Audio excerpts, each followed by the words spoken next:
Hello dear friends, and welcome to today's Friday with Irina show. Unlike the previous episodes, tonight it won't be a lesson.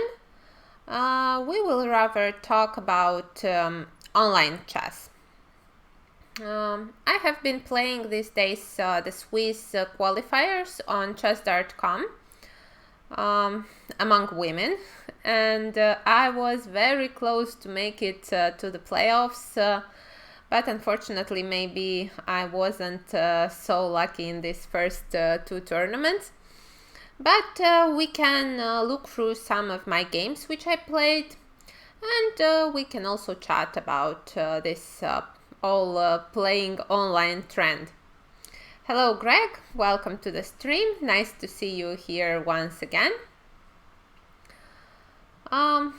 Alright, let's start with one of the games I played yesterday.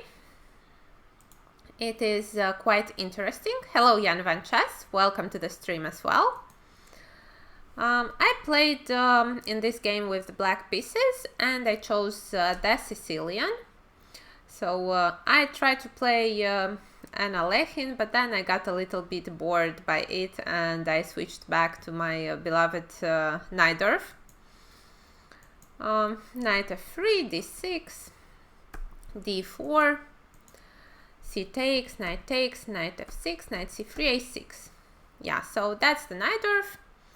And she chose to play h3. Which is quite a popular move, and I sometimes play it myself. With white, I mean. Here I played e5, and here she played a move which I like to play myself as well, which is knight b3. Quite of a rare choice, but the idea is to play f4 quickly, then take bishop f4, queen d2, long castle, and be very happy about white's control in the center. Here I played bishop e7, f4, and an interesting reaction by black at this is knight fd7, which I played. The idea is to give a check on h4 and not to allow white to castle. She played g3. But here I took on f4, she must take with the bishop, and knight e5. I was quite happy about this position. Knight e5, bishop e6.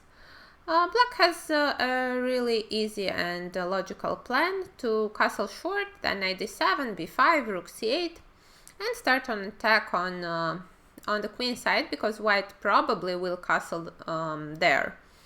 At the same time, white also has quite a clear plan to attack on the king side. So this game was played with time control 5 minutes plus 1 second increment. Today there was a different time control. We played with 3 plus 1. But we'll get to the games I played today as well. Bishop e2 followed, short castle. Queen d2, knight d7. Long castle. Here I decided that I don't want to face this knight takes c7, queen takes d6 threats. So I took on d5 and played b5, following my plan. King b1, knight f6, queen d4, queen c7. Now the knight is defended on e5. I have the feeling that here, instead of playing knight f6, I should have tried playing queen c7 immediately, because then I needed that knight coming to b6. So perhaps knight f6 wasn't the most precise move. Queen d4, queen c7, g4, yeah. And now the problem with the knight on f6 is that it's exposed to this g5 and I'm losing some tempis. Rook f to c8. Attacking that pawn on c2. Rook c1. Knight fd7 followed. g5, knight b6. Yeah, so I've made my plan, but unfortunately I lost some tempis on the way. Anyway, it's blitz.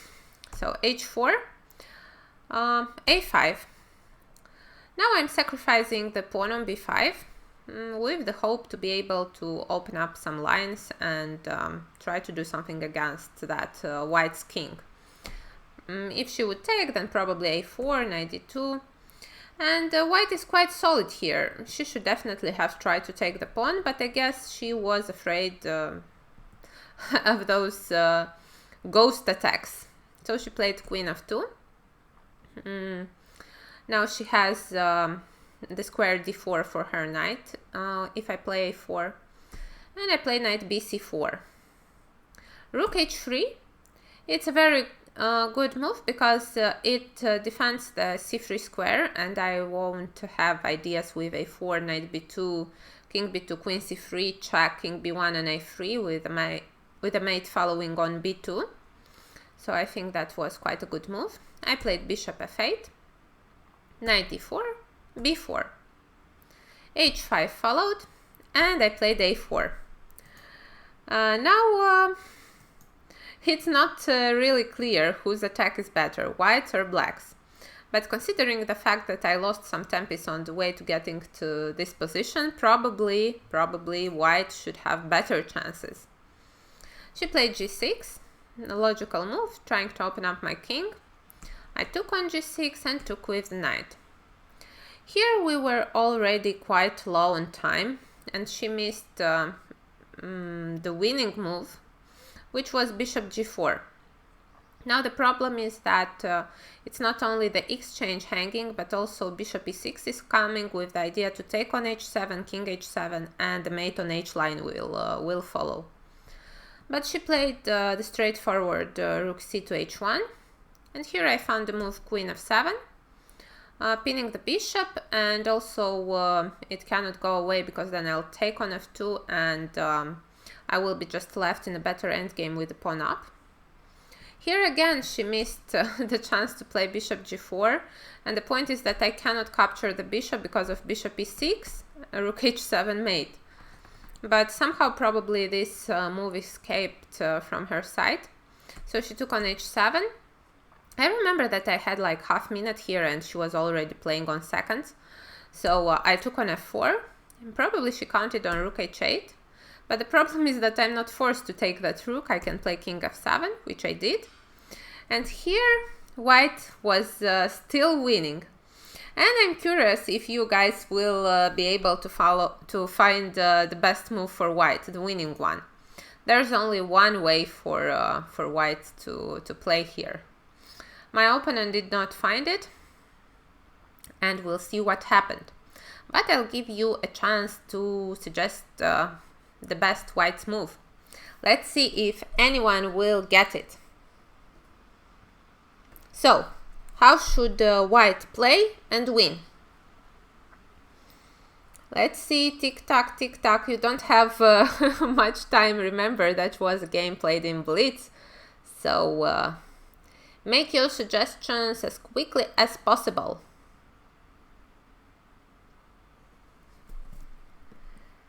So, anyone got it?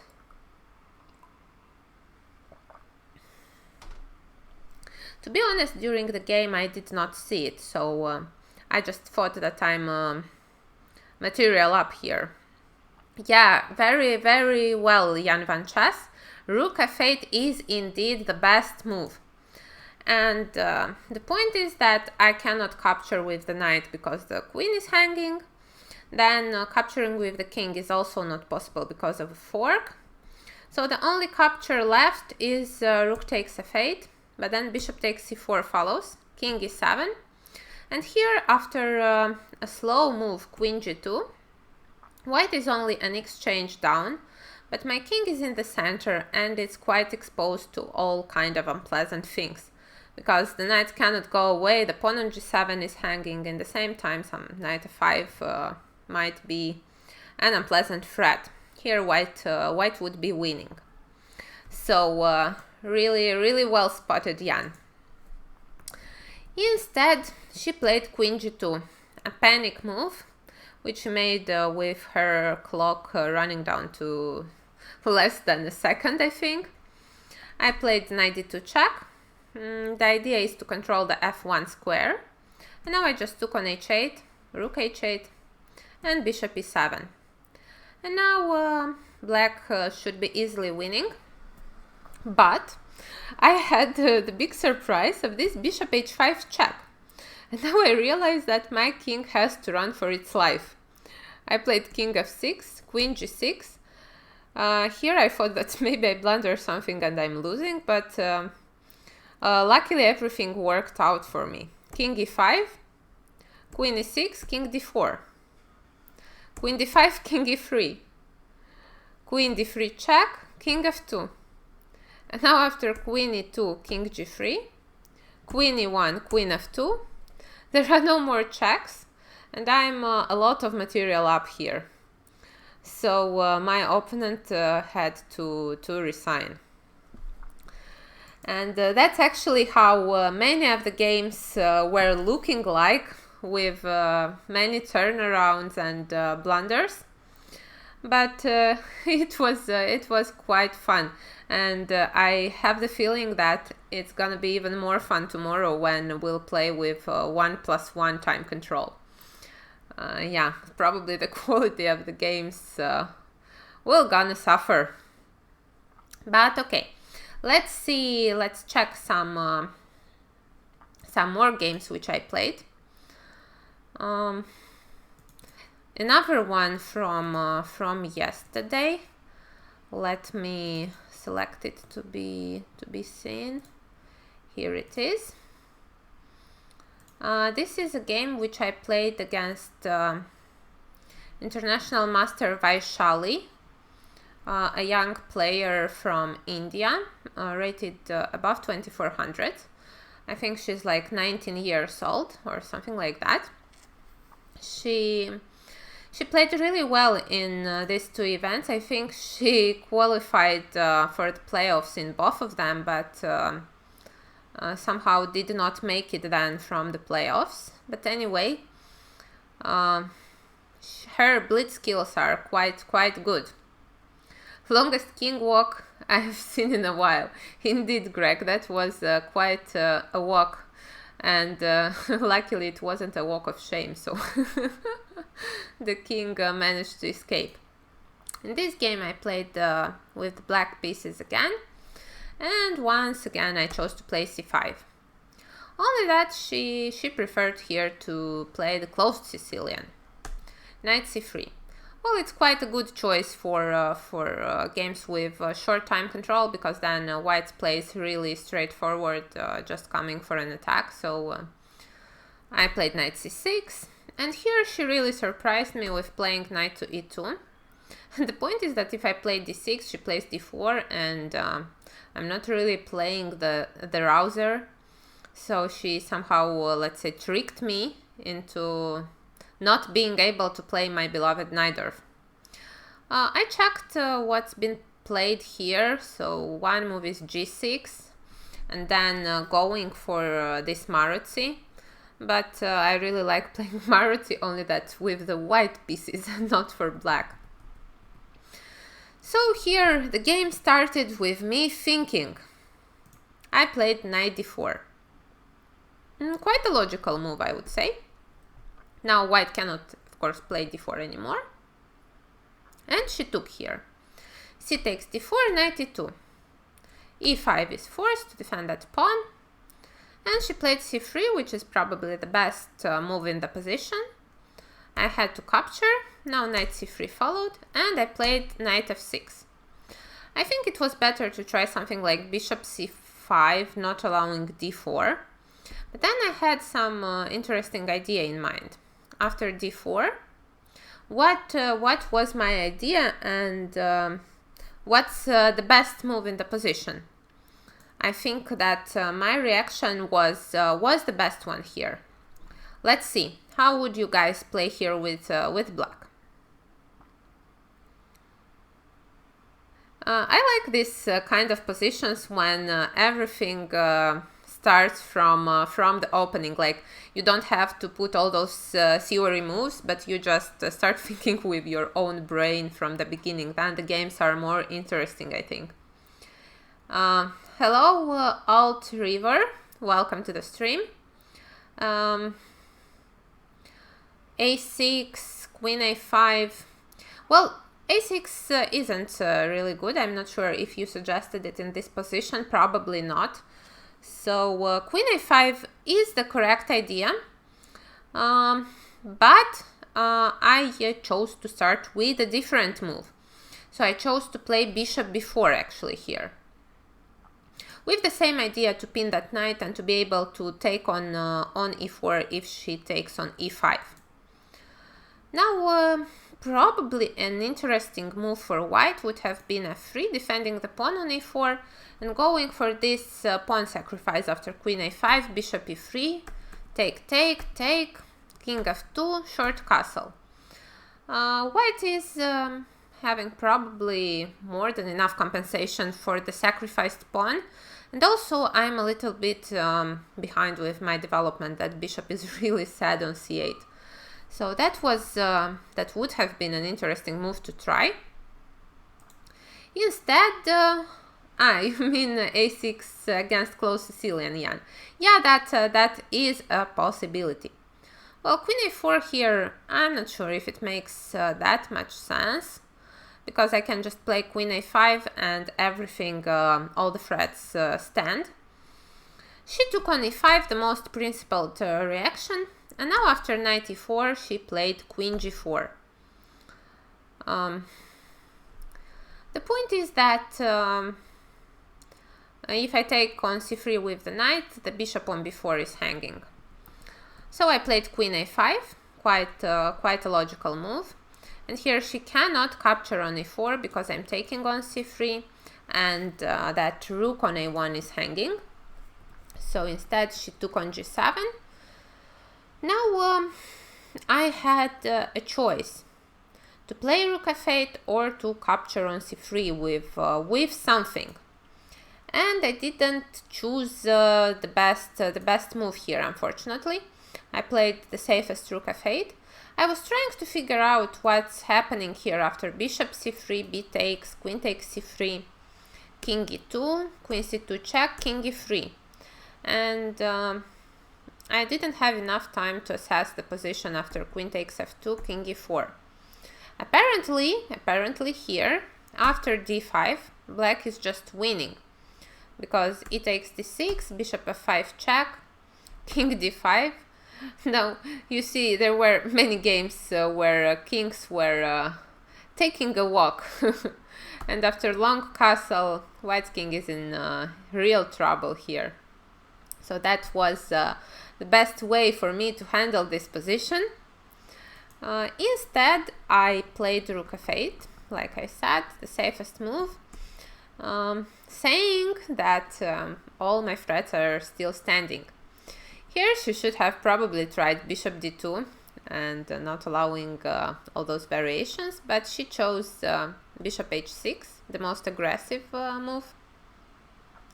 And here I went wrong once again. Let's see if you find the best continuation. How should I have played? Let's see if anyone will see it better than I did. Bishop takes c3. Well, let's think. What would happen here? That was a move I considered. B takes c3. I suppose you are suggesting here queen c3. Hello, Esteem goes by 64. Welcome to the stream. Queen takes c3. Now king e2 is forced. And the problem is that we don't have time to capture on a1, the rook on f8 is hanging. And the same will happen after any checks, let's say queen c2, king e3, queen f2, king e4. Now, yeah, that's the big problem, that the rook on f8 is hanging, and it's difficult to do something about it. Well, anyway, it was a possibility, but the best move was to take indeed on c3, but with the knight. And the point is that we take, and after king e2, we simply return with the bishop to b4, defending the rook on f8, and in the same time we made white's king go from its initial square, and castle is no longer possible. So yeah, Jan, very well spotted again, knight c3 was the best move in the position. Instead I played b6, which is also quite logical because now in all those variations when the king goes to e2 I will have the bishop a6 check.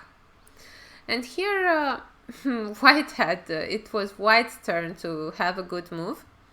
Let's see if you see it. Somehow it's not really natural. It's not what one first thinks of in a position. How should have white played here? Now it's not e6. e6 I would just I don't know, take on c3 is possible, but also take on e6 is possible. Alt river, bishop c4 is actually the move which my opponent did, and unfortunately it's not good because you're allowing bishop takes c3, and then when you take back there might be some troubles. The bishop on c4 will be hanging. Hello Jackatanic 2016, welcome to the stream. Let's see, anyone will find the best move? Very well, Jan, you're today in great shape. Long castle is indeed the move. Hello Kokiko 3310. Yeah, here white should have played long castle. And now the problem is that even though that king doesn't look safe, neither is our king safe. So we cannot take on c3 with the bishop anymore because that rook on f8 is hanging. Also all sorts of trouble might happen here for us. Instead she played bishop c4, the move suggested by Alt Reader. And of course I just took on c3, taking advantage of the fact that she can't capture back because then the bishop on c4 will be hanging with check. And her idea was to play king e2 here. Now the only move for me is to play bishop b4 back and to defend that rook on f8. But then here I'm a piece up, and if I manage to defend everything well and to escape with my king, then of course that piece should make the difference. She played a3 here, the best move. Bishop e7 is forced, and rook h to d1 followed. Now I had a choice to play bishop b7 or bishop a6. I felt that bishop a6 should be better because exchanging pieces should be good when you're a piece up, and that's what happened here. King f3. Now I played knight c5, and all was ready for me to castle long. She took on h7, and here I was happy to castle and to get my king out of trouble, but actually that was a mistake, a big mistake. It was better to first give a check on b7. And now if the king goes on g3, then castling long is good because then white's king is not so comfortable on g3. It would prefer to be somewhere in the center. But if the king goes to e2, then queen takes g2 happens, and I have enough time to capture some pawns before castling. So that was what I should have gone for. Queen c5, where do you mean queen c5, Alt River? I guess some moves before. Not sure where. Bishop c3 seemed like a good move. Queen c5 was possible indeed. Maybe it was a better try, I don't know. But what about queen takes f8 after queen c5? Queen takes f8, bishop f8. Now if the king takes on f8, then b takes c3, and white will be an exchange up. And bishop b2 maybe. Then white can just retreat with the bishop, and this position is much worse for black. So queen c5 wasn't working. Let's get back to the position in the game. I played knight e4, king f3, knight c5, queen h7, and here I went for long castle as I was saying. Bishop takes f8 followed, rook takes f8. Now white managed to get some material back, and she had a rook and 2 pawns for a knight and a bishop. But by this point she was really low on time, and eventually she just couldn't find the best continuation and lost this game on time. I won't be showing it until the end, it's not that interesting. But I managed to win this and I was really happy about it. So, let's see in other games. We will start with some games which I played today. Let's get to it. Unfortunately, yesterday I lost the penultimate round. And then even winning the last round and scoring 7 out of 9 was unfortunately not enough for me, because I had to get in the first 8 places, but instead I shared 7th to 11th, and it wasn't enough, as my coefficient wasn't too good, and I took 11th place. My opponent there was a young Indian player, Vaishali, who's rated, I think, above 2400 in classical chess, and she's a really good blitz player.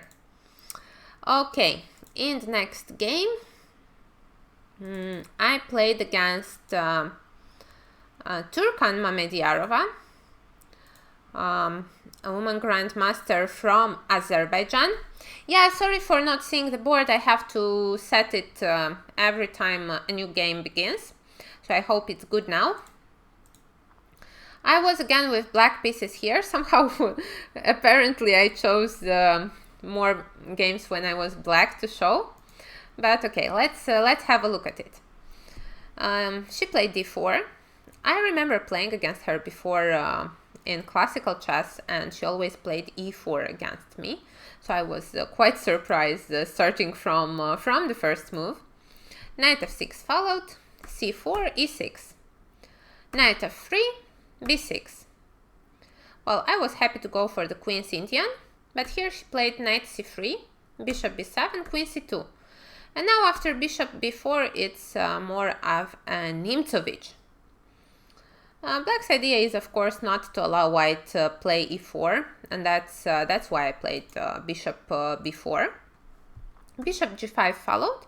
I think it's quite a popular variation, but my feeling is that white doesn't have too much here. Black's play is really easy.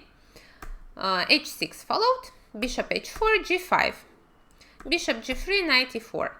And this is black's concept. We want to take on c3 at some point, double white's pawns, then take on g3, and then simply play against those doubled pawns. That's actually the scenario which happened in the game as well. She played knight d2, and here I took with the bishop on c3, b takes c3 is forced, knight takes g3, h takes g3, and d6. Now the position is quite complicated. As I said, the idea is to try to fix those double pawns on the c file, and then try to win the c4 pawn, if possible, of course. In the same time, one problem which black will have in this position is that it's not so clear what to do with the king. But as you'll see later in the game, the king will feel quite comfortable after long castle. Yeah, indeed long castle is right, alt river. That's the plan. So let's see how I did it. She played e4, knight d7 followed, bishop e2, queen e7. Now I'm all ready to castle long. She played queen d3, and here I played a5 first, because anyway it's a useful move. She will play probably a4 at some point, and I would have to play a5 anyways. And indeed she played a4 here, and now e5 followed. Before playing a5, I was thinking that maybe c5 is an option, but then I didn't like that a4, a5 will come very smoothly for white, and also playing c5 is not really good, because then long castle won't come as smoothly as after a5. So here I played d5, Queen e3 followed, knight f6. Now I want to take on d4 and take on e4 then. So she defended the pawn by playing f3. And here I got a little bit too optimistic. I played g4, which isn't a great move. And I see that I spent here only 6 seconds on playing that. But of course it would have been better to castle long, because c5 is still not possible. I'm taking with the d pawn and then with the queen, and I will be left just with the pawn up. And even though white will be happy about the outcome, because that extra pawn won't be really felt, she would be a little bit behind with the development, and maybe I can do something about it. Anyway, it was better than playing g4, which I did in the game, because it doesn't really create any threats. G takes f3, just g takes f3. And in the same time, she could have tried to take on h6 here. For some reason she was afraid of doing so, but okay, I'm not sure why. Probably just I would play long castle and then she wasn't sure what to do next. That was a mysterious decision. She played rook b1 with the threat to play c5. But that wasn't really good because of bishop c6. The bishop goes away from that pin, and in the same time the pawn on a4 is hanging. So she had to play bishop d1. And now I was really happy that I have time to move away with my pawn from h6, and I happily played h5, which was a blunder once again, because she could have just taken on g4. And the problem is that I cannot capture with anything back, because the rook on h8 will be hanging in all the variations. So what to say? Blitz play, blitz play. She played bishop c2 instead, and here I played rook g8. From now on, the game went my way. So from here on, I played really well, unlike until this point. Anyway, my concept was really good, only that I was blundering a little bit on the way. She played king f2 and long castle.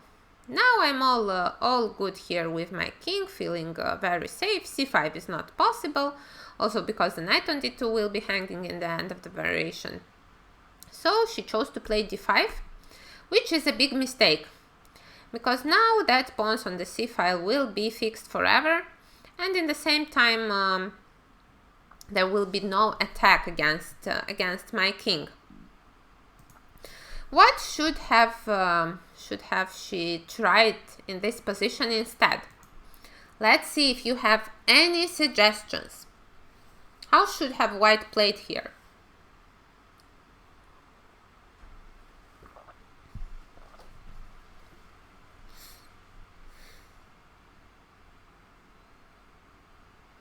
Let's see. c5. Well, c5 is indeed a possibility. I see everyone is suggesting it, but I guess you were not really paying much attention to what I was saying. c5 isn't working because d takes c5, and then that knight on d2 will be hanging in the end of the variation. So d takes c5, queen takes c5, and it feels like white might be in trouble. Actually, after queen c5, I'm seeing now that rook d2 doesn't work because of king e1, and that rook is hanging. So let's see, why not c5? Maybe c5 was a good move. d takes c5, d takes c5. Well, it is still possible to take and then take on c5, but I didn't really like this knight c4 move. And the pawn on a5, on e5, both are hanging. Of course, she cannot take immediately because rook d2 would follow, but it feels like white has enough compensation for at least not being worse. How instead? After d takes c5, d5 was actually what we went in the game, because, well, it was transposition to the game. So we'll see what happened there. Let me think what would have been here the best move. What about rook takes d2? Maybe this exchange sacrifice is working in this position. The point is that after queen d2 we can take on c5. Queen e3 is probably forced. And now, of course, we wouldn't want to exchange the queens. So let's say some queen e7 maybe. How is this position? We have a pawn for the sacrificed exchange. And in the same time, white's king isn't really the safest piece on the board. Our plan would probably be to play knight d7, knight c5 at some point, and to try to get to that a4 pawn. It feels like black has enough compensation here for the sacrificed exchange. But probably c5 was an interesting move indeed. I did not think it was so good. Maybe if she went for it, I'm not sure I would have found this exchange sacrifice. Anyway, she preferred to play d5 here, which, as I said, isn't a good move because I just played bishop b7. Now, if she doesn't do anything, then I will probably double on the g file, and then that pawn on g3 will be in trouble. In the same time, I have ideas with bishop a6, then knight d7, knight c5 maybe, or something like that. Anyway, my king is safe here, and now it will be white whose king won't be so great. So she played c5 here, and as you see, d takes c5, and it's a transposition to your question, Alt River. So we got to the position you asked about. It is indeed playable, but black is a pawn up, and I don't see why should white have enough compensation here. She played the most logical move, knight c4, and I played knight to e8, sacrificing the pawn on h5, but in the same time trying to eliminate white's best piece, which is the knight on c4. So rook h5 followed here. I played f6, not forgetting about that hanging pawn on e5. And she played rook b to h1, quite logical.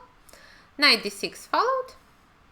Now rook h7 wouldn't make a difference, I think, because I could have just played queen f8, or maybe rook g7, not sure on that.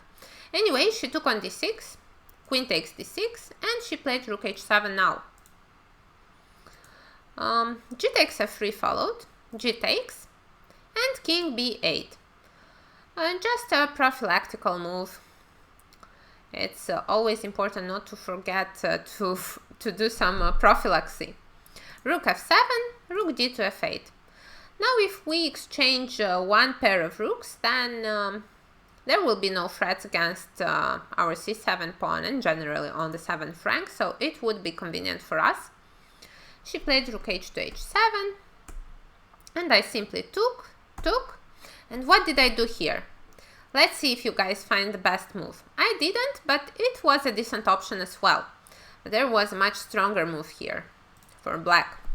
Let's see, will anyone spot it? I'm curious.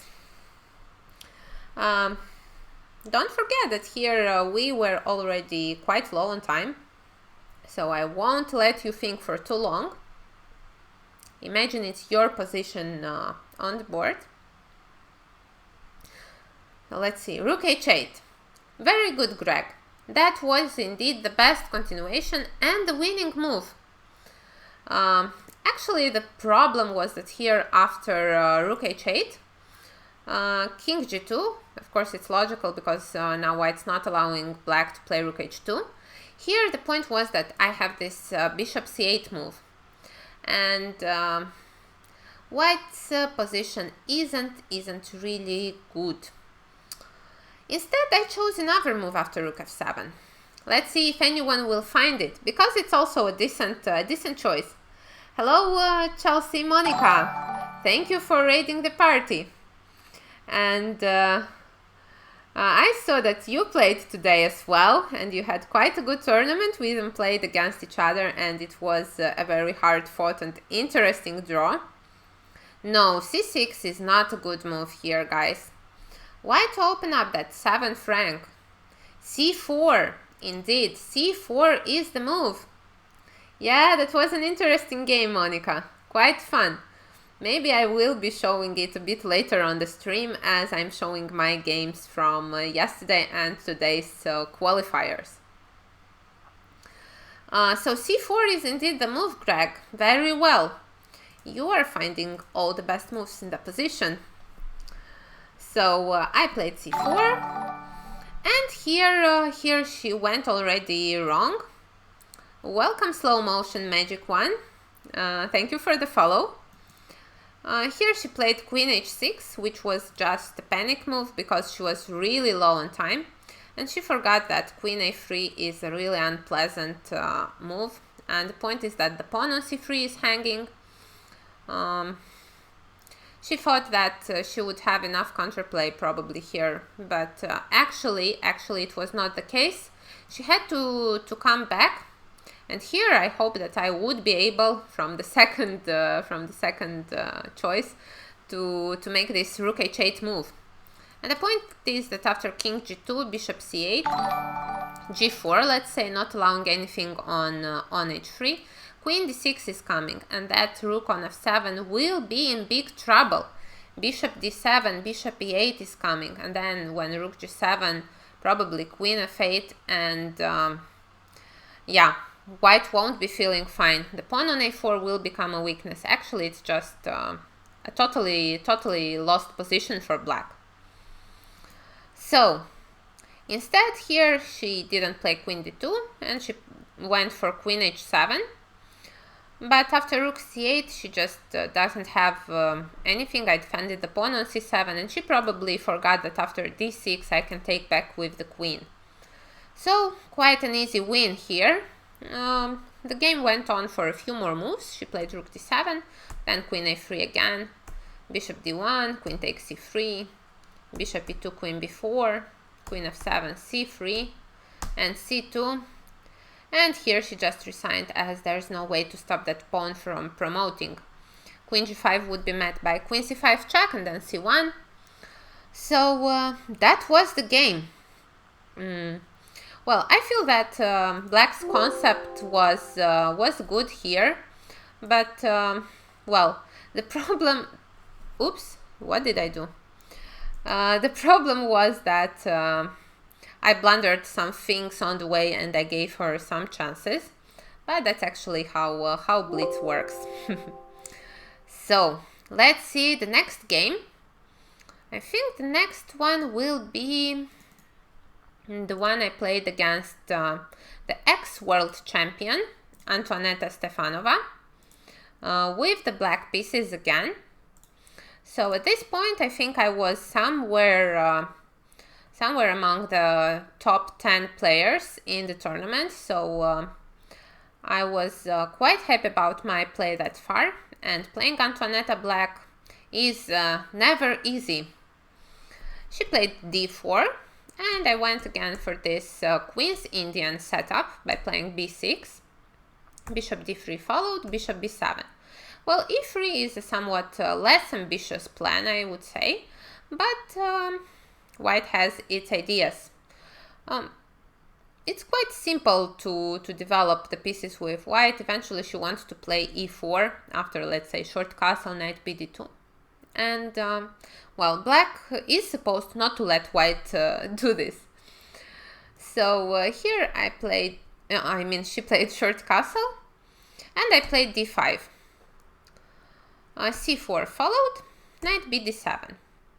And here, if white doesn't take on d5, then I can take on c4 and transpose to some sort of accepted queen's gambit.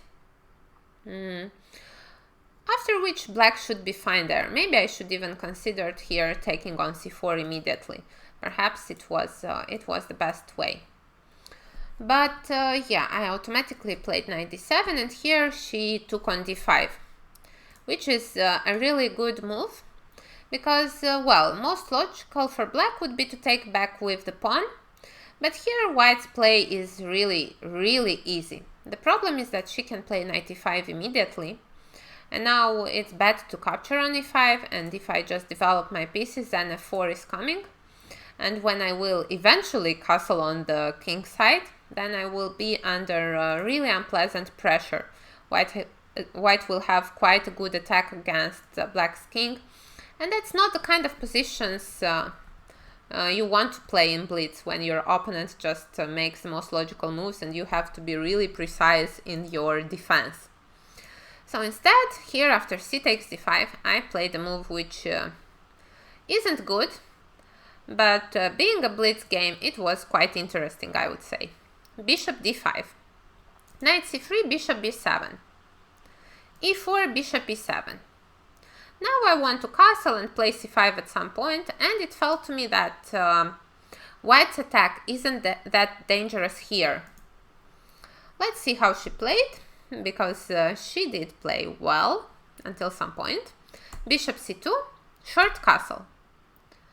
And here she got tempted by the move e5, but actually it would have been better to play something different. Let's see. Any of you guys will find the better move. The ex-world champion did not do so.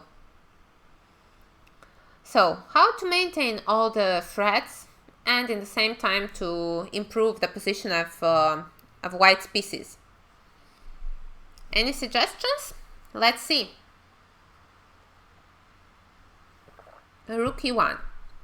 Well, rook e1 is a possible move, of course. It cannot be bad, but that wasn't the best one. Bishop g5 is another active possible move, but again, guys, you are not getting the right way. Let's think how to create a really dangerous and unpleasant threat. How should white play?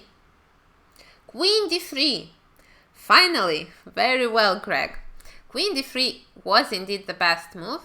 And now black is in a bit of trouble because e5 is a threat, and probably I would have to play g6 in order to defend that h7 pawn, not to get mated.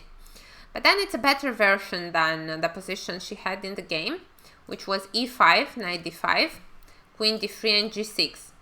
Because here white has weakened the white squares, and black has enough counterplay linked with it. She played a3. The threat was to play knight b4, so that was a good move. c5 followed. Bishop h6, rook e8. All logical until now. Knight d4. Well, here all that pieces started to crowd around my king, and it was a little bit scary, to be honest. But I took on d4, as that's the best way. When your opponent attacks you on one of the flanks, the best thing is to do something in the center to try to open it up. Queen takes d4. Oops, sorry. Queen takes d4 followed. Now rook c8, bringing the rook to the opened line. Rook a to c1, knight c5.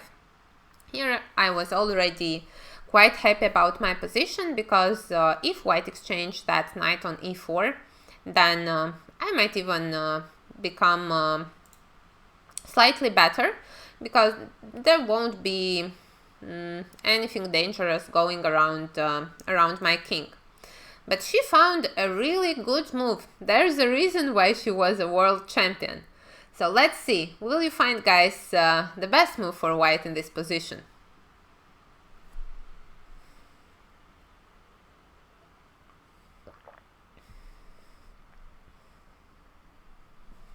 Bishop g5. Well, bishop g5 is definitely an option, but that's not the move. The correct move is a different one. Let's see. Anyone is gonna find it? Thank you for the donation, Zigzag. I hope all is well for you too. It's always nice to see a donation when you missed your chance to take a prize in the tournament. So thank you guys for supporting the stream. Knight d6. Greg, you're in great shape today. Very well. Wow, I'm really happy to see you guys finding the best moves in the position. So knight d6 is indeed the best move. And the point is that I have to take, But after e takes d6, I don't have time to take the pawn because a mate is coming on g7. And here it was not the most pleasant choice here. I could have played f6, or I could have played e5 or queen f6. But well, queen f6, I didn't really like to let that pawn alive on d6. So I chose to play f6. Instead, actually, e5 was the best try, but here white would still be better after knight takes e5, knight e6, attacking the queen and in the same time defending the g7 square, queen d2, queen d6, and rook f to e1, let's say. And here, even though the structure looks symmetrical, the problem is that white has the pair of bishops, and in the same time black's king is quite weakened. The black squares are not so good. Instead I played f6, as I said, and now I want to take on d6. She played b4, a very good move. Now the knight doesn't have good squares to retreat. I played knight d7, what to do? Bishop a4 followed, again a good move, pinning that knight. I played a6. The idea was to play b5 and try to get rid of that pin and then go away with the knight somewhere and finally take that pawn on d6 at some point. Here she played h4, which was a bad move. How should she have played instead? It's quite an easy move here, which you should find. Let's see if you do. Play better than the ex-world champion. Will you? How would you continue this position with white? Because white played a great game until this point. But here she went wrong. Of course, with the seconds running down on the clock, it gets more difficult to play precise, but that's a challenge everyone wants to take. So let's see, any suggestions? Guys, you don't have much time. Remember, the seconds are ticking down. Fast. Quickly. Tick-tock. Bishop b3. No, that's not the move. Play smart. Not good. Why to go away? That pin is so unpleasant for black. That's not the way. Knight g5. Knight g5 is possible, but then what is white's threat? There are absolutely no threats. Just a good looking move. But the problem is that after b5, bishop b3, let's say knight f6. Oh, sorry, not knight f6. Knight 7 b6. Then, okay, the pawn on d6 will be hanging. If bishop d5, knight d5, the pawn on f6 is still defended. That's not the way. I am playing this game against the ex-world champion Antoaneta Stefanova. I mean, it's not like I'm playing. I played against her in the tournament, not in this particular moment. Rook c7. What is the idea of rook c7? I can just take it. Knight c7, d takes, and rook c7, and everything is defended. Hello, ChessTube. Welcome to the stream. h4. h4 is actually the choice of my opponent, of Antoaneta, and it was a bad move. And we'll see why. So, nobody found the best reaction for white here, which was quite simple. And it feels like the most natural move, rook takes c8. Now the problem is that after queen c8, rook c1, queen should go somewhere. And then white just got the control over the c-file. And after, let's say, bishop b3, the threat is to take on d5 and then to play rook c7. And my king would have been in real big trouble. h4 was better. Alright, let's see why h4 wasn't actually better. What is the move black should have, not should have, I actually found it. So what is the best move in the position here for black? How to start make all those pieces harmonious again.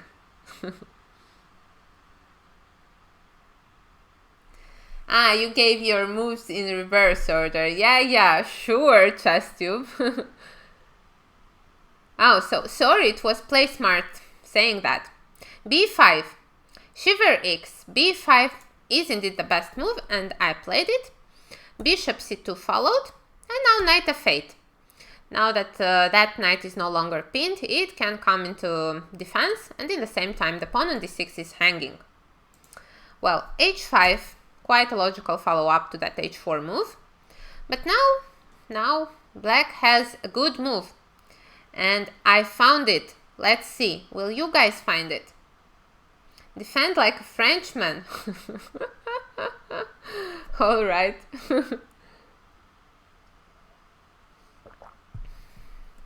How should black play here? Quick, tick-tock. It's a blitz game. The seconds are running. Chess tube, rook c4. Indeed, it is the best move to activate the rook and also to bring it to some juicy square on g4. Queen d3, rook g4. Here the rook is very well placed as it defends the pawn on g6 and at the same time maybe threatens the pawn on g2 at some point. So very well spotted chess tube. G3 followed, exactly for that reason, because the pawn on g2 was hanging in many variations. I took on d6 now, and here she played knight h4. I remember that she had around 1 minute in this position, and I was quite low on time. I had around 20 seconds, so I was afraid that I would just blunder something and get mated. But actually, I succeeded in defending my king.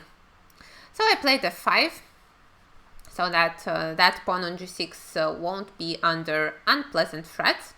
She took on f8, rook takes f8, h takes g6, h takes, and she found a really good move here, one which I did not see, and I actually got a little bit panicked in this position.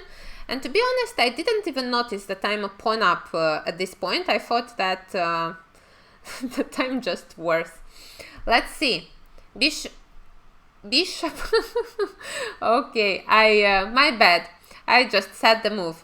Bishop where? Okay, at least find the right square for it. Chess is not easy, Irina. Just makes it look easy. I'm glad that you think that I'm making chess look easy.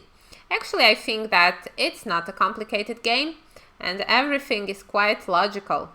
If you have the right teacher to explain everything to you easily, then chess should be easy.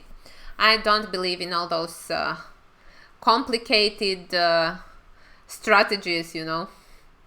Bishop d1, indeed, shiver x. Bishop d1 is the best move.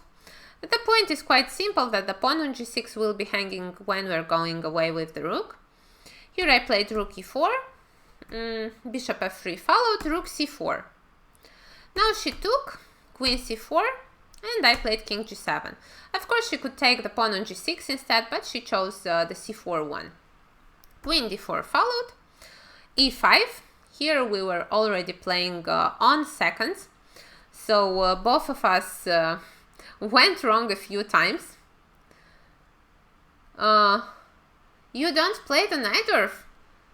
Well, I'm actually playing the Najdorf, and I did play quite a lot of it in these tournaments. Queen c5 followed. Rook d8. Well, here it was better for black to take on c5, because now the pawn on c5 will actually be weak. And after, let's say, e4, bishop e2, knight c3, bishop c4, knight a4, it's already impossible to defend that pawn on c5, and I would be left with an extra free pawn.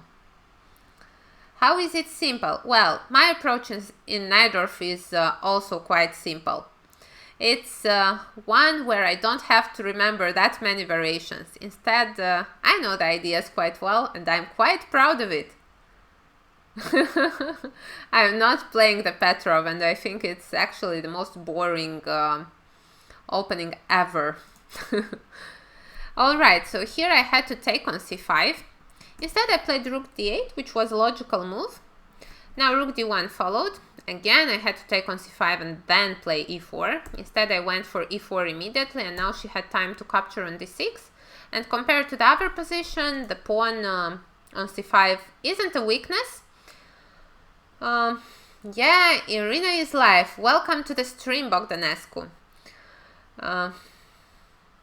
What if the dude plays bishop g5 and mates you? Well, you missed the games which I showed before, I guess, in the Najdorf.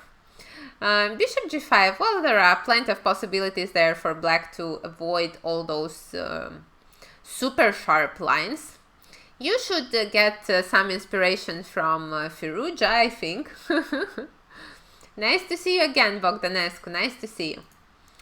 But anyway, I can get why you ChessTube are afraid of Najdorf. The point is not to be afraid, you should be confident. Being afraid is not the answer in chess. I missed the last streamers meeting. Well, I'm sorry for that, my bad. I hope not to miss the next one. Alright, so rook takes d6 followed, bishop e2, and now what should black do? It's quite simple, I think I'm not gonna ask this question twice. King f6. The king should get to the center in the endgame, as it can be a really important factor. Bishop c4 followed, g5 now, knight g2, king e5. Now all my pieces are really active, and on the other hand, everything is equal, so maybe it's not so much that black has in this position. White played knight e1, trying to bring the knight back into the game. Knight b6 followed, a good move. Rook d6, king d6. Now this endgame is better for black, especially because the king is much more active. Bishop b3, knight d5. Knight c2, king e5.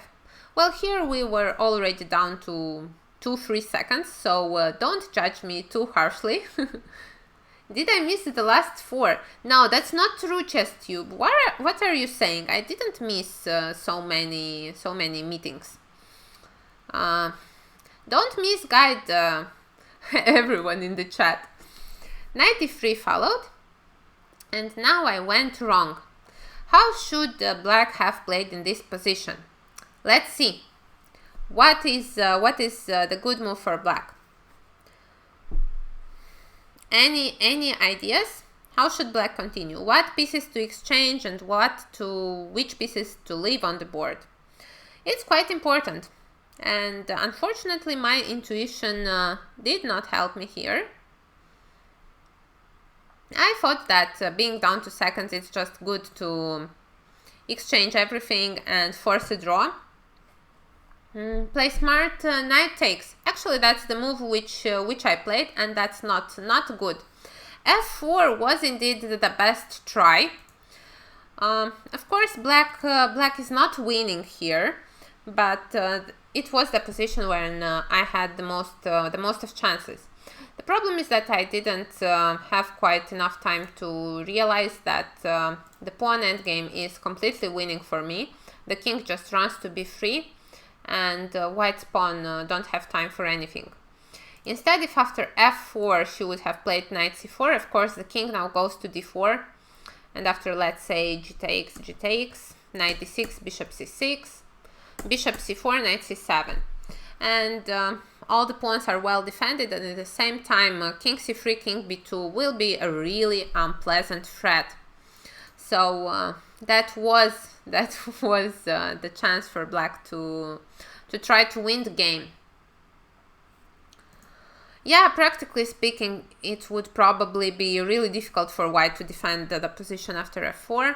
Instead, I made your mistake, ChessTube. I got afraid, and I just forced the draw after knight e3, f takes f4, exchanged everything, and well, this is just an easy draw.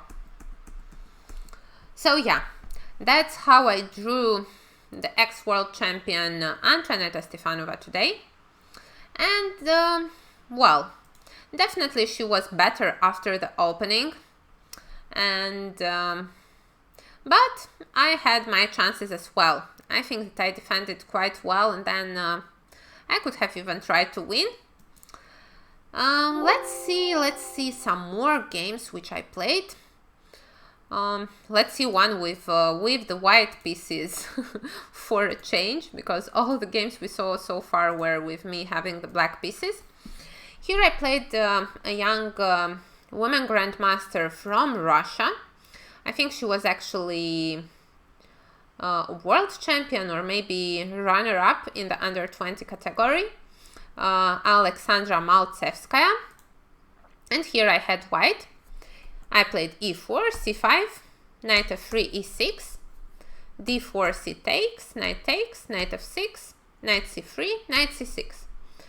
Well, this is a position which we saw before in the Friday with Irina show. I don't know if you guys remember, but I showed this game which I played against Maria Muzichuk in the World Rapid Championship in Moscow. And here I played a3. Hello Bogdanescu once again. I will say next time on TV Iribu versus Chesstube. Well, I think Chesstube got paired against somebody else, so the records are there. You'll see who's he gonna take on in the next show on Romanian television. a3 is a nice move indeed, and that's what I chose in this game as well. She played d5, that's the best reaction for white, but here for blitz I think it's quite a good position we get after bishop b5, because black has nothing better to do than to go for these isolated pawn structures. Bishop d7, e takes d5, e takes d5, now just castle. Bishop e7 followed, knight f3. According to the engines, this position is equal. But as I said, playing with an isolated pawn, it feels like it's easier to play against it rather than play with it. Yeah, it was a Sicilian indeed. Zigzag, I've never been to America, not so far. But I hope to be able to come there one day. Maybe to become a stronger chess player. Now I'm around the 30th place in the women's world rankings. Maybe if I break into the top 20, maybe I can come one day to play in St. Louis, as that would definitely be a dream. To have, well, Greg, thank you, but well, who knows? You can never know how life will go. Here, after knight f3, she played bishop g4, quite an unexpected move. h3 followed, bishop h5. And here I had an interesting possibility. Let's see if any of you will spot it. Play smart, is Sabina your friend?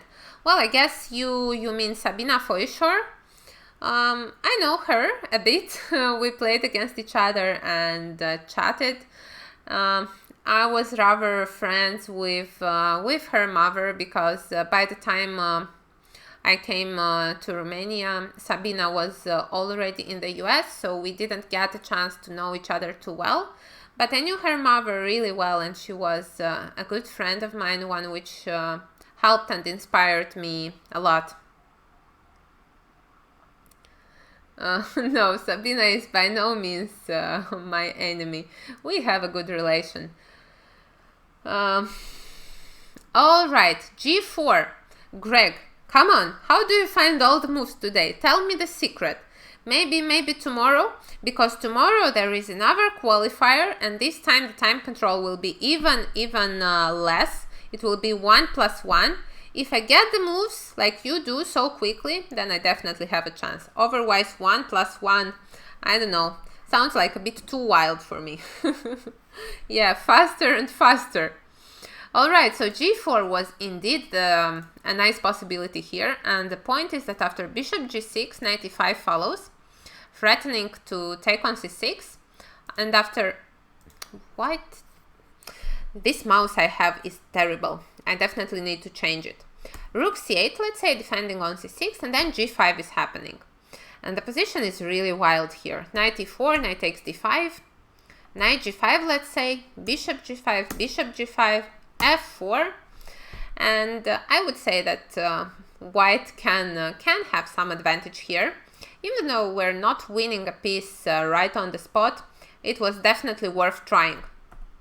Instead of g4, I chose a safer option. I am tired, but even a blind squirrel... I think you're too humble, Greg. You're doing great tonight. So, I played bishop g5 in this position, planning to sometime take on f6 maybe, and then take on d5. But actually that's not a dangerous threat, because bishop takes f6, bishop takes f6.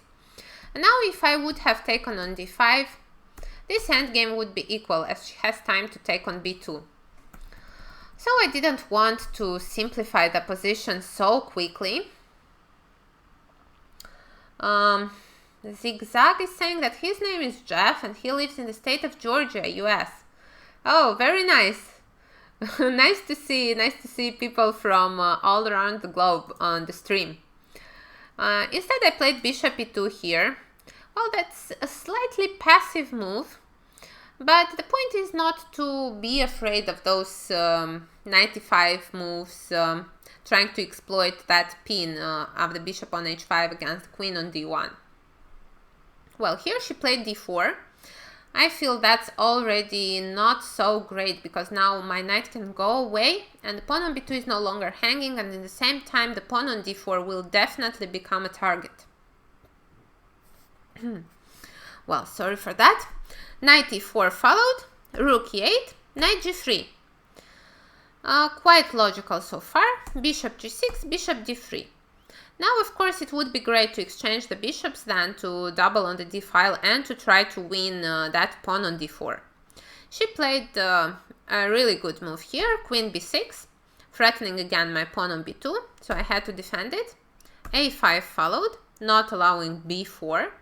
That might have been a good move for me. Let's see how the game continued. I took on g6, h takes g6, rook e1 followed now. Of course, it is good to exchange a pair of rooks in this position. Queen b5, knight e4. Now my idea is to take on f6, then to exchange a pair of rooks, then to double on the d-file, and when black will have to double on the d-file as well to defend the pawn on d4, I will have this typical c3 move, after which I will be just winning the d-pawn. Thank you for following, Professor Daddy. Alright, knight e4, queen d5 followed, queen d3. I'm not in a hurry with taking on f6, that bishop cannot go away. Rook e6, rook d1. Rook e8, knight takes f6. G takes f6. Now I took on e6. The point is that she cannot take with the f pawn, because the pawn on d4 is hanging, so she took with the rook. Now if I would take on d4, I did not like that knight takes d4, and I must play c3 here, because after queen d4 I just lose because of rook e1, and I cannot take that rook because of queen d4, and if I play king h2 then rook d1 and I'm just a rook down. So that was a little trap which I spotted, so I played c3 immediately. But the problem is that she had this queen b3, and now again she wants to take on b2 when I take on d4. Irina is deadly in a better ending. Well, I like playing endgames, and it's a recent thing, because before I enjoyed attacking more, but now I noticed that so many young players play badly in endgames, and it's actually much easier to go to an equal endgame and outplay them than to go to a wild position when anything can happen. So that's a strategy I'm using lately, to go to equal endgames and try to outplay all those youngsters. So c takes d4, queen takes b2, and now I found again a really good move. Let's see if you guys find it. What is the best way for white to play here?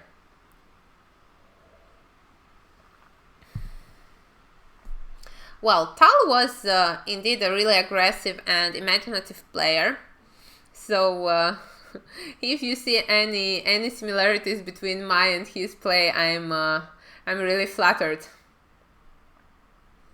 What queen takes g7? Bogdanescu. All right, Greg. So you found the move once again, and you're saying that that you're not strong. Come on, do you see how strong you are? Rook b1 is indeed the great move, the greatest in the position. The point is that d5 would be met by rook d6, and well, black is fine here. Knight e5 is coming. The pawn is stopped.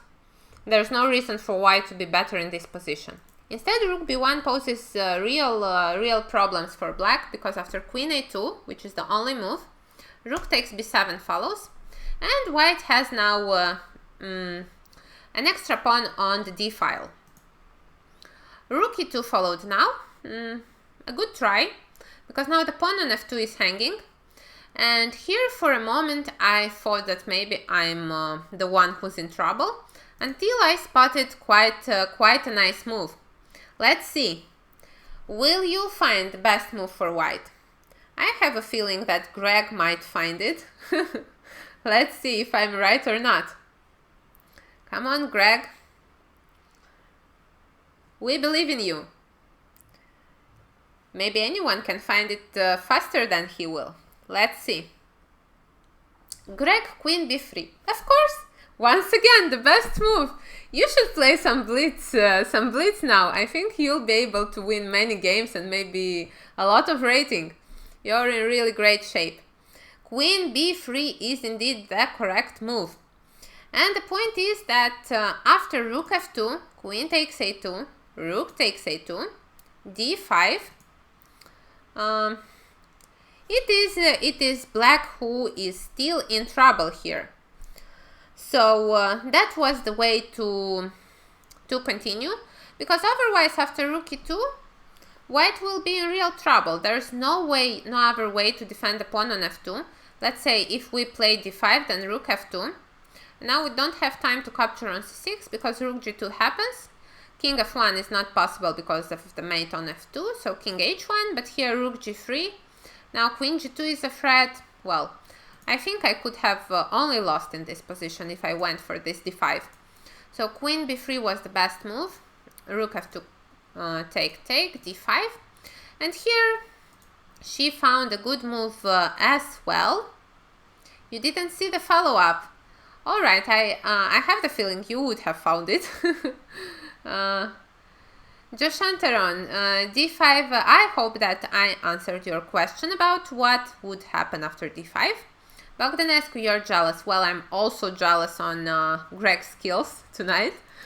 Knight e5 followed now. A good move.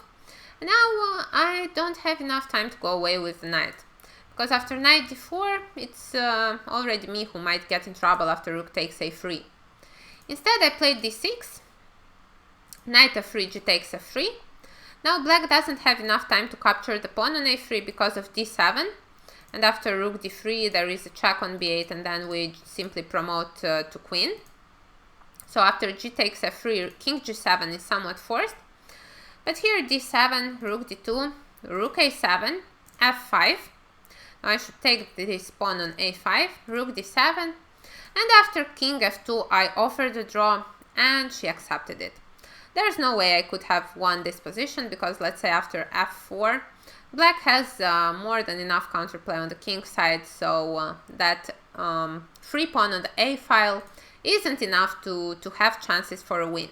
So that was a draw. That was a draw.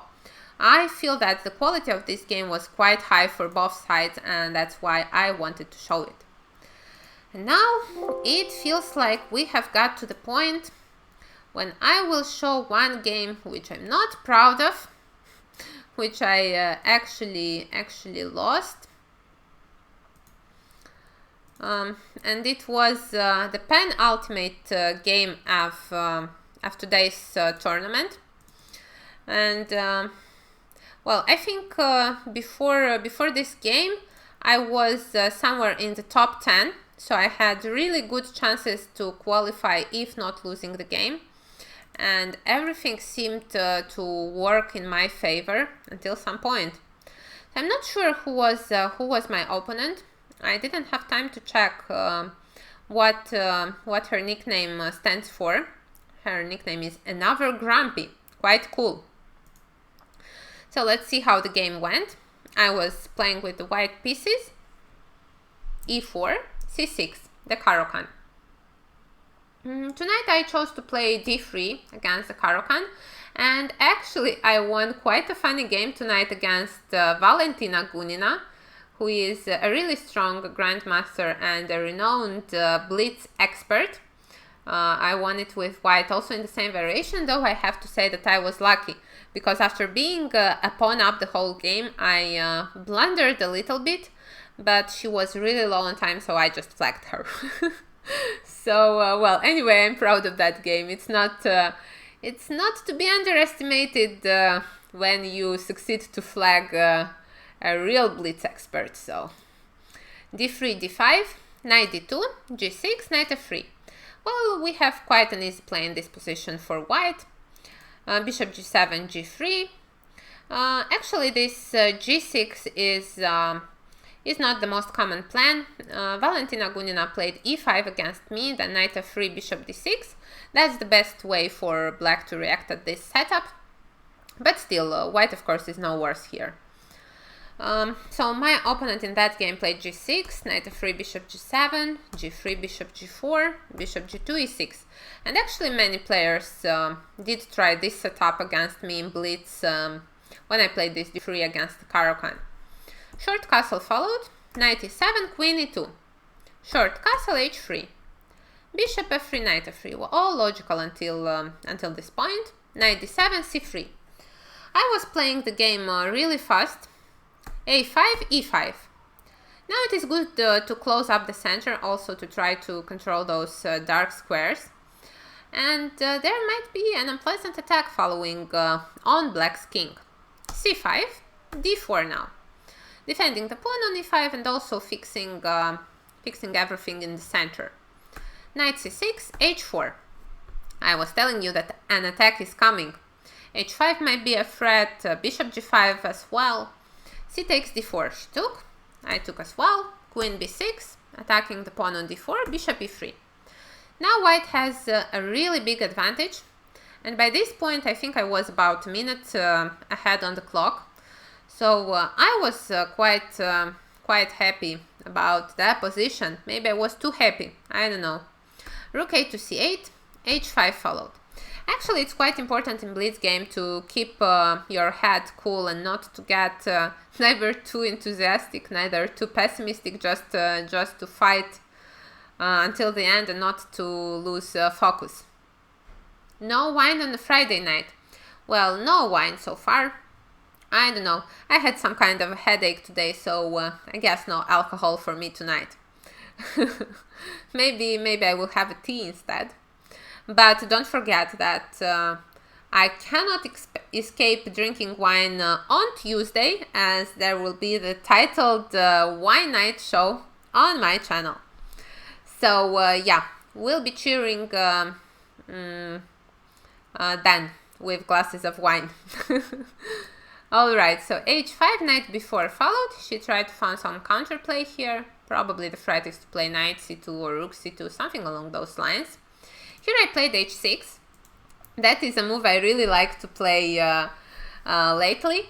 And actually it was quite funny because AlphaZero, you know, the artificial intelligence program who won the match against one of the best engines, Stockfish, it was an idea which AlphaZero played quite often in its games, just pushing the H or the A pawn until the 6th or 3rd if with black rank. And then the point is that somewhere in the endgame, that pawn on h7 might become a weakness. That's quite a long-term strategy, and I wanted to try it myself. So h6, bishop h8. Another good thing about this move is that that bishop on h8 is quite passive, and if white manages to keep it closed, then we'll just have an extra piece. Now, after bishop h8, probably the best way was to play knight e1, not allowing black any counterplay. So we control now the c2 square, and at the same time our plan is to play f4, g4, f5, and black's king will definitely be in trouble. Instead, I played a good move, but unfortunately, it turned out that it wasn't good enough. So I chose to play a3. The point is that after knight c2, I play rook a to c1, and knight takes e3, f takes e3. That was my idea. I thought that it's good to double these pawns. Just a moment for me to regroup here. I spent quite a lot of hours tonight on the computer playing Blitz, so forgive me for feeling a bit uncomfortable on my super comfy chair, but many hours spent here are not comfortable anyways. Is it good or bad that chess engines are better than humans these days? Well, that's a good question. I'm not sure. I don't see how it can hurt. Maybe only if someone finds a real good way to cheat and to use those engines when playing. But well, otherwise one can use the engines to find interesting ideas and to make his play better. So, well, I guess the question is how you use those strong engines. So yeah. Alright, so I took on e3, now rook c1 followed, a good move, rook takes c1, and now black played the most logical move, f6. The idea is clearly to open up that bad bishop on h8. Bogdanescu, you still believe in humans? Alright, so welcome to the human team. I also believe in us, but I feel that artificial intelligence is the future anyway. Alright, e takes f6, bishop takes f6, and here I did not find the best move for white, unfortunately. What would it be? Let's see. Any of you have suggestions? And while you're thinking on the position, I will just take a really short break. Be right back in 2 minutes.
Alright, I am back now.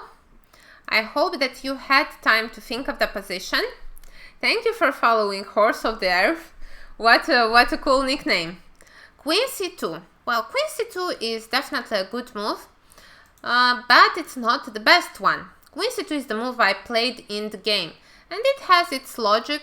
Maybe white wants to play Queen c7 and to have control on the c file as well.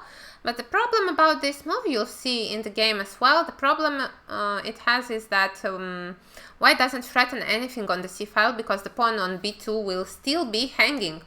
So yeah, that's why this move wasn't the best one in the position. Let's see if there are any other suggestions. Bishop h3. Greg, that's what we expected of you.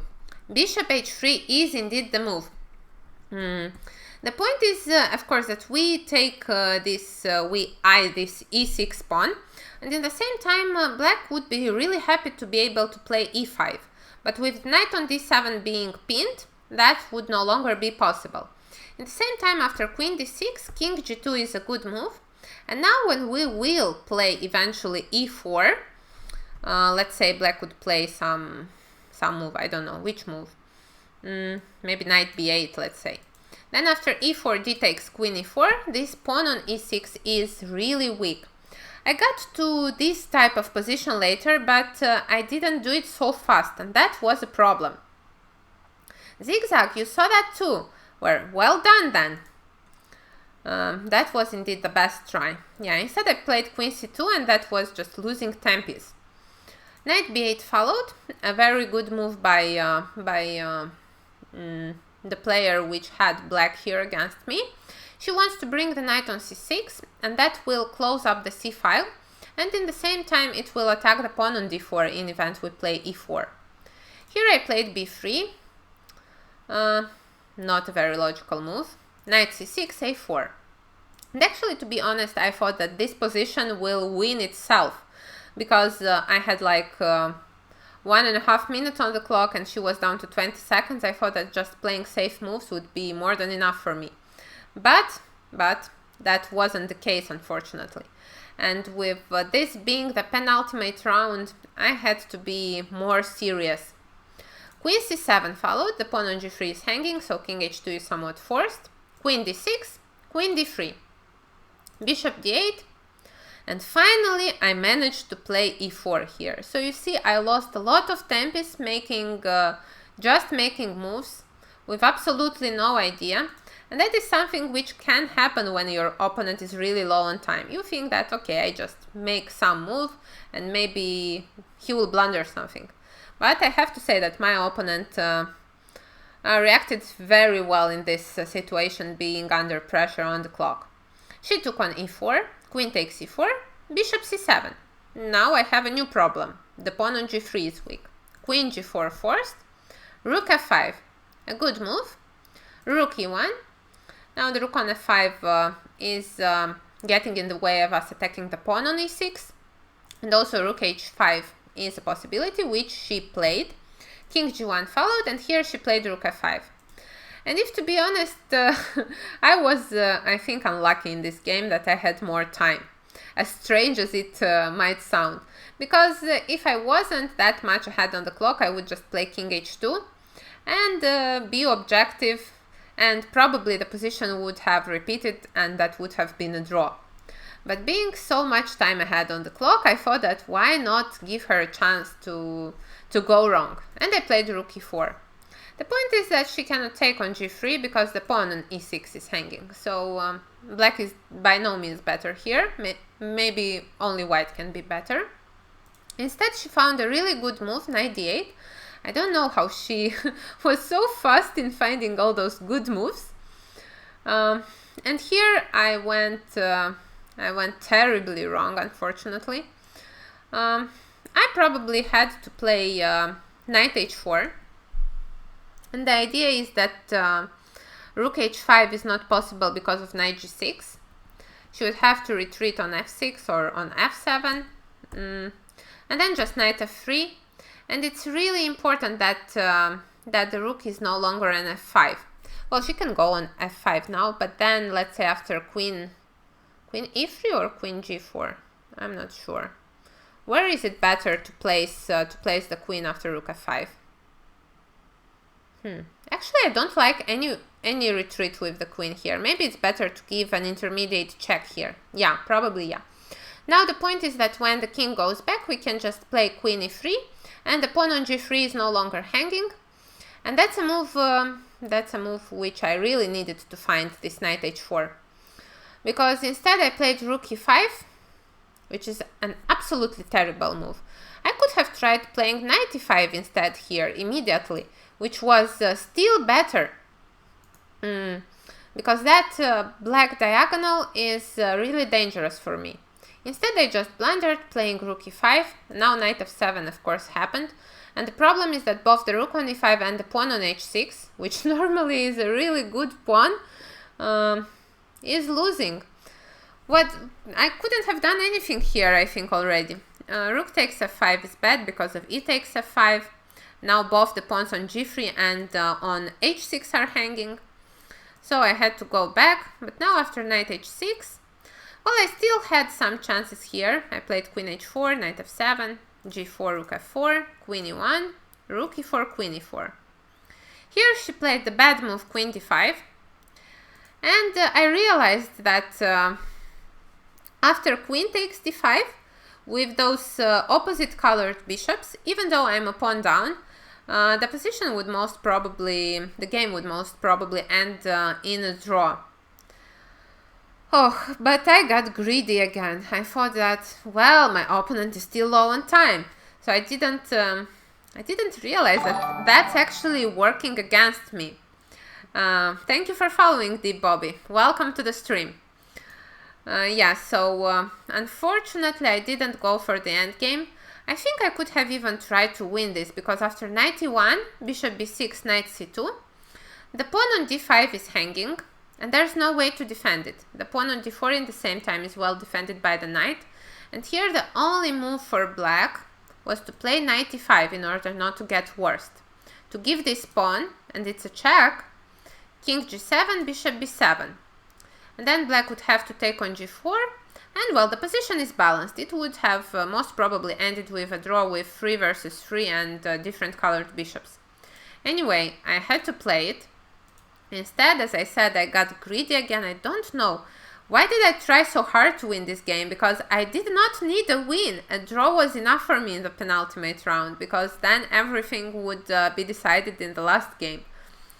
So yeah, really uninspired choice for me to keep the queens on the board. Queen e3. That's how I played, indeed, play smart. But that's not smart, actually. This move was really uninspired. Solo monomer. It is indeed chess base I'm using tonight. Queen d6 happened now, and here maybe I should have tried playing queen e4 back, but instead I went even more wrong than before, and I blundered everything. I played king f2, and here queen g3 happened, and the pawn on g4 fell as well. And I have to say that my opponent converted her two-pawn advantage quite easily in this position, unfortunately for me. So that's how I lost in the penultimate round. And even though I won my last game and scored 9 points out of 13, it was only enough for taking the 13th place. And only 8 places went for the playoffs. So unfortunately, no luck for me today as well in this women's speed chess qualifiers.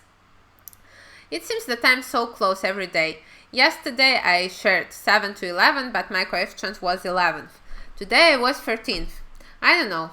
Maybe I still have chances, because there are 4 more qualifier tournaments. 2 of them played by 1+1 time control, 1 with 3+1 and 1 with 5+1. So I think that I still have my chances, but I have to learn from my mistakes. And one is not to underestimate the opponent when he is low on time, or in that case when she is low on time, because that was my mistake. I didn't want to settle for a draw when the position was objectively drawn, or even a little bit worse for me.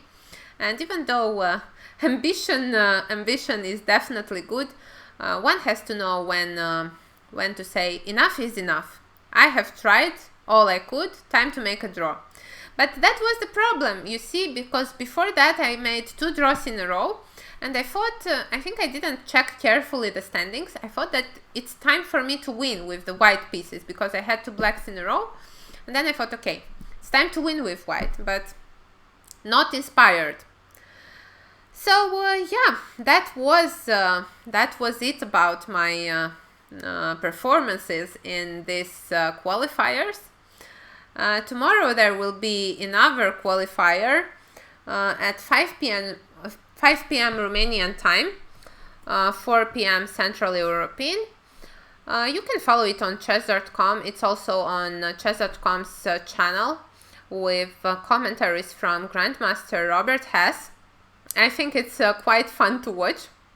The top 10 boards are playing after some point, I think after the 5th round, the top 10 boards are playing with webcams using Zoom, and you can see the players, and in the same time it can be fun to watch how everybody is blundering.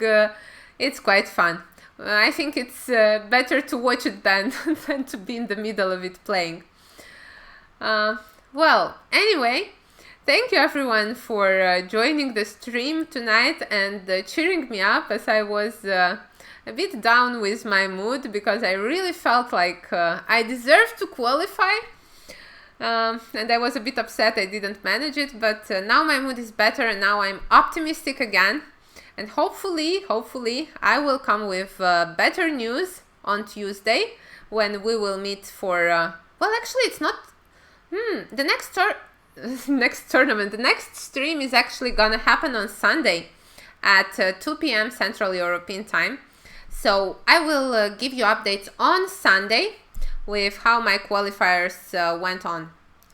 No, unfortunately I'm not allowed to stream the qualifiers. That's written in the regulations, so the players cannot stream, unfortunately. Otherwise I would, of course. So thank you for the good luck, and thank you for all your support. If you would like to make a donation, you know how to find that that button under the video in the About section. The name of that qualifier tournament, well, you will see something with women's speed chess qualifier when you go to the play zone. So shouldn't be that difficult to find, and also on chess TV on the site you will find the live commentaries. So if you would like to cheer for me or for any other of your favorite players, you can do so tomorrow at 4 p.m. Central European Time. So once again, thank you everyone for being here tonight, and I wish you all a nice weekend. Have some fun, guys. Goodbye and good night.